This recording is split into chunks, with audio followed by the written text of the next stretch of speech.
In this edition of Azure Tips and Tricks, you'll learn how to use keyboard shortcuts in the Azure portal.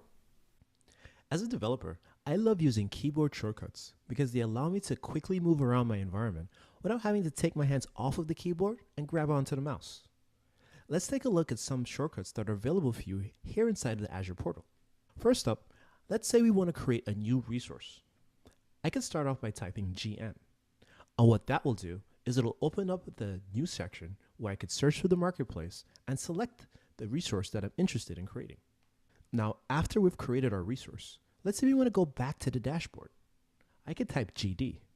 And here we are back at the dashboard where we originally started. Another thing we might want to do is see all of the resources that we've created previously. I could type GA. And notice that this takes us to the All Resources section. Here, I could filter by name, by subscription, and even by location. I'm going to type GD, and I want to go back to the dashboard. Now, another thing we might want to do is search. So what I could do is I could type G/, and notice that our cursor has been put in the search bar in the top navigation. Not only can I search for my resources, but I could also search for services.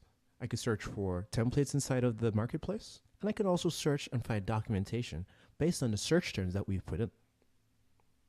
If you're interested in learning more about the different shortcuts that are available, you can go to the Help section in the top right corner, and then you can click on Keyboard Shortcuts.